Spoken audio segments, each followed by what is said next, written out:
तो दोस्तों, आज हम डिस्कस करने जा रहे हैं शिवम मलिक के जीवन में घटी हुई कुछ ऐसी घटनाएं जो कि उन्होंने अपने यूट्यूब चैनल पर भी बता रखी हैं।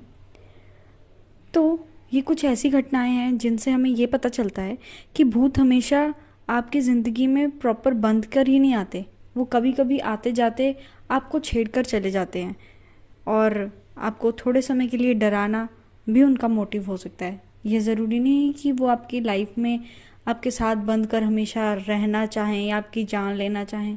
जैसे हम चलते चलते कभी किसी को परेशान करने में हमें बहुत मज़ा आता है, वैसे ही भूतों की प्रवृत्ति भी होती है। कई भूत आपके साथ चिपक के रहना पसंद करेंगे, आपकी ज़िंदगी को हॉन्ट बनाना उनके जीवन का मकसद होता है। पर कई होते हैं सिर्फ आपको थोड़े टाइम के लिए अपना एहसास दिलाएंगे और उस जगह से चले जाएंगे। अपनी प्रेजेंस फील कराना इनके लिए बहुत मज़े का काम होता है। तो आइए हमारे साथ इस जर्नी पे चलें। पर उससे पहले, मेरा नाम है मुस्कान और मैं आपका स्वागत करती हूँ अपने हॉरर केव्स की इस छोटी सी दुनिया में।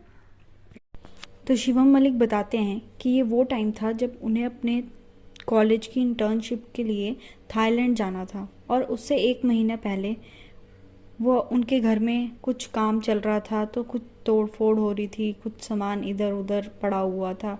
तो उस समय की बात है, उनके पास ब्लू कलर का छोटा सा आईफोन हुआ करता था। और उस दिन रात को वो जब एक दिन सो रहे थे, उनके पापा घर पर नहीं थे, मम्मी और वो अकेले ही सो रहे थे, एक ही रूम में थे। तो क्या हुआ, रात को फ़ोन चला रहे थे वो, और जब फ़ोन चलाते चलाते उनको फ़ोन में बैटरी 2 से 3% ही बची थी। तो उन्होंने सोचा कि चलो बंद करके रख देता हूँ फ़ोन। और इतना सोचते ही, मतलब जब बैटरी गिरती है तो बड़ी जल्दी जल्दी गिरती है ना, तो फिर वो 1% ही बची हुई थी उनके फ़ोन में। जब वो रखने के लिए उन्होंने सोचा, तो उन्होंने सोचा कि ये ऐसे ही खुद स्विच ऑफ हो जाएगा, तो इससे भला मैं ही इसे स्विच ऑफ करके रख देता हूँ। तो उन्होंने उसको स्विच ऑफ किया और टेबल पर रखने के लिए हाथ बढ़ाकर उसे टेबल पे सामने, बिस्तर के सामने ही ये टेबल पर रख दिया। उनके बताने अनुसार ये उनके जीवन में 5 से 6 साल पहले की घटना थी, पर उनका ये वीडियो 1 साल पुराना है। तो हम लगाते हैं कि ये घटना उनके जीवन में 6 से 7 साल पहले हुई थी। अब क्या होता है, जब वो लोग सोने के लिए लेटते हैं तो उस टाइम घड़ी में टाइम होता है 1:55। रात का 1:55 हो गया था और अब उन्होंने फ़ोन रखा और सोने जा रहे थे। तो जैसे ही वो सोए, कुछ उनकी नींद लगी ही थी। 5 मिनट पूरे होते ही, जैसे ही 2 बजा, तो फ़ोन में से अजीब सी लड़की के चिल्लाने की आवाज़ आने लगी। तो वो जो आवाज़ थी वो इतनी भयंकर थी कि दोनों मम्मी बेटा उठकर बैठ गए। वो आवाज़ अभी भी बंद नहीं हो रही थी, वो चले जा रही थी और बाहर से कुत्तों के भौंकने की आवाज़ आने लगी थी। अब रात के 2 बजे हुए हैं, आपका फ़ोन जो कि स्विच ऑफ है, बिल्कुल डेड है, उसमें से अगर इस तरह की आवाज़ें आने लगें तो यकीनन ये घबराने की ही बात है। अब वो चाहते थे कि वो फ़ोन को टच करें और बंद कर दें किसी भी तरीके से, ये आवाज़ कैसे आ रही है। पर उनकी मम्मी ने बोला नहीं नहीं, छूना नहीं है और इसको इग्नोर करो और सो। और उस फ़ोन से वो लड़की की आवाज़ है ना बंद नहीं हो रही थी। ऐसा मानते हैं ना कि कभी भी जब ऐसी नेगेटिव चीज़ें होती हैं किसी भी चीज़ के अंदर, तो उस चीज़ से दूर रहना चाहिए, उसको टच नहीं करना चाहिए, क्योंकि ये नेगेटिव एनर्जीज ट्रांसफ़र हो जाती है हमारी बॉडी में, या किसी भी तरीके से वो आपको हार्म करने की कोशिश करती हैं। तो हमेशा इसीलिए कहा जाता है कि कभी हॉन्टेड जगहों पे मत जाइए, कभी आते चलते फिरते इधर उधर की चीज़ों को छूते हुए मत चलिए। पर कई बार वो आपके घर के सामान में ही आ जाए, तो उस टाइम के लिए उसे मत छूइए ना, वो ट्रांसफ़र हो जाएगी, जिस तरह से आई है उस तरीके से चली भी जाएगी। तो उनकी मम्मी का ये डिसीज़न शायद बहुत सही ही था, क्योंकि उनकी लाइफ आगे इस चक्कर से छूट गई और दोबारा उनको अपने फ़ोन के साथ ऐसी कोई दिक्कत नहीं आई। और उनका कहना ये था कि आवाज़ बिल्कुल वैसी थी कि जैसे कि टीवी वगैरह में दिखाई जाती है कि चुड़ैल चिल्ला रही है, हंस रही है। और उनका हाथ उस फ़ोन तक जाने में इतना कांप रहा था कि वो बता नहीं सकते। अब उनके साथ ये दूसरी घटना हुई थी उत्तराखंड के मसूरी के पहाड़ों के बीच में, जहाँ पे वो घूमने गए थे अपनी फैमिली के साथ। और क्या होता है, वो 12th क्लास में थे उस समय और उनको फीवर था बहुत ज़्यादा।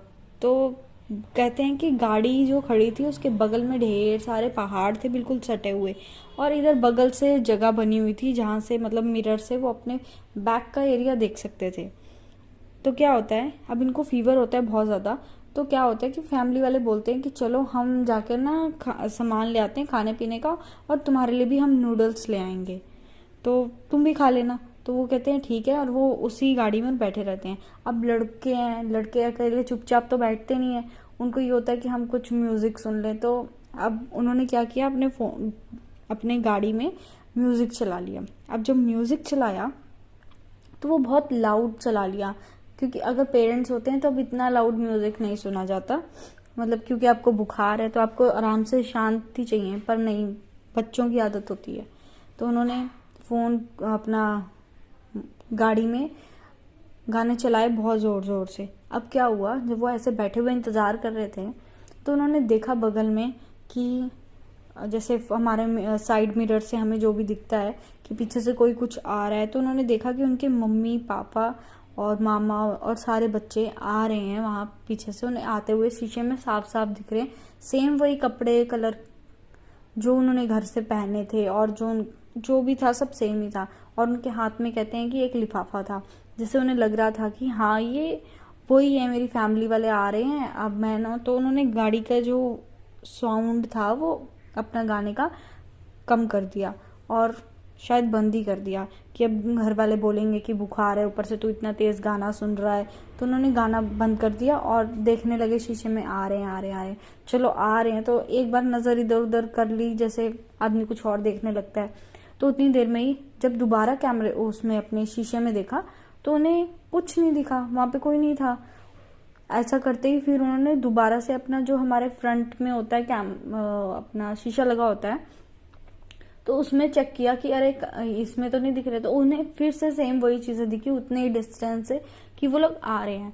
तो ऐसा उनके साथ फिर ऐसा 2 बार हुआ। और तो जब हुआ तो वो बड़े मतलब घबरा गए कि ये क्या चीज़ हो रही है। अब जब फाइनली तीसरी बार हो रहा था तो उनकी फैमिली वाले उन्हें साइड मिरर से दिख रहे थे कि हाँ ये लोग आ रहे हैं।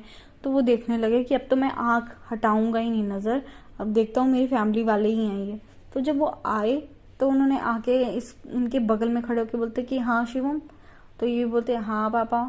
तो तब इनको लगा नहीं नहीं सच में है, मतलब उससे पहले इन्हें ये डर रहे थे कि कहीं अब की सच में भूत आ तो नहीं गया बात करने। पर उनको ये पक्का है कि वो 2 बार उनके साथ जो हुआ वो सच में कुछ ऐसा था कि जो ना वो एक्सप्लेन कर पा रहे थे अपने घर वालों को। और फिर बस घर वालों के साथ उन्होंने अपना चाउमीन वगैरह खाया, और उस हादसे के बाद उनके जीवन में और कोई इस रिलेटेड हादसा नहीं हुआ। बट एक बार ना वो एक ट्रिप पे गए हुए थे अपने फ्रेंड्स के साथ, तो वहाँ पे उन्होंने एक ऐसी फ़ोटो शेयर करी हमारे साथ, तो वो भी हम अपने वीडियो में लगा रहे हैं। उस फोटो में उनके आसपास वो कहते हैं कि कोई भी नहीं था, बस उनका एक फ्रेंड था जो कि दूर से उनकी फ़ोटो खींच रहा था। और उनकी नाक कितनी लंबी आई हुई है उसमें, मतलब कि फोटो तो नॉर्मल है पर जो उसकी परछाई है वो इतनी ऐसे उसमें लग रहा है कि नाक बहुत लंबी हो रखी है, मुंह बहुत पतला हो रखा है ऐसे करके। तो उन्होंने कहा कि उन्होंने ये फ़ोटो अपने फ़ोन से तो डिलीट कर दी है, क्योंकि वो ऐसी चीज़ें नेगेटिव एनर्जीज को अपने फ़ोन में नहीं रखना चाह रहे थे, इसलिए उन्होंने डिलीट कर दी। पर कुछ नेगेटिव एनर्जीज ऐसी हैं जो कि हमारे आसपास होती हैं, हमें एक बार फील करवाती हैं और बाद में हमें लगता है यार नहीं धोखा हुआ होगा। ऐसे ही मेरे पास भी हमारे बचपन की एक फ़ोटो है जो कि मैंने अपनी कम्युनिटी पोस्ट में डाली हुई है, जिसमें कि पूरा इन्वायरमेंट ठीक था और वो हमारे जानी पहचानी जगह है, हमारे घर के नीचे की जगह है। वहाँ पे पूरा जंगल था, मतलब जंगल क्या आप समझ लो, वहाँ पे नर्सरी बनी हुई थी पूरा, उसमें पेड़ पौधे बहुत ज़्यादा थे। और उसमें कि मैं और मेरी बहन खड़े हैं, ऊपर से फ़ोटो ली गई है, सड़क पर हम दोनों हैं अपने स्कूल के लिए छोटे छोटे से, और हमारी गाड़ी नीचे खड़ी है और उसके जस्ट साइड में फुटपाथ है और फिर वो अपना पूरा नर्सरी वाला एरिया है। तो उस समय वो नर्सरी वाला एरिया नर्सरी भी कवर नहीं करती थी, उसको बाद में गार्डन में कन्वर्ट कर दिया गया। तो वहाँ पर उस जगह बहुत ज़्यादा ऐसे आग के निशान आए हुए हैं फ़ोटो में, जैसे कि आग जल रही है वहाँ पे, जबकि रियलिटी में ऐसा कुछ नहीं था वहाँ। और ऐसे घने मतलब उसमें कोई जाता भी नहीं था। तो फ्रेंड्स, इसी के साथ हम अपनी स्टोरी को यहीं एंड करते हैं। और अगर आपके भी पास कोई भी हॉरर और पैरानॉर्मल रिलेटेड कोई भी स्टोरी है तो आप प्लीज़ मेरे साथ शेयर कीजिए मेरे इंस्टाग्राम और फेसबुक अकाउंट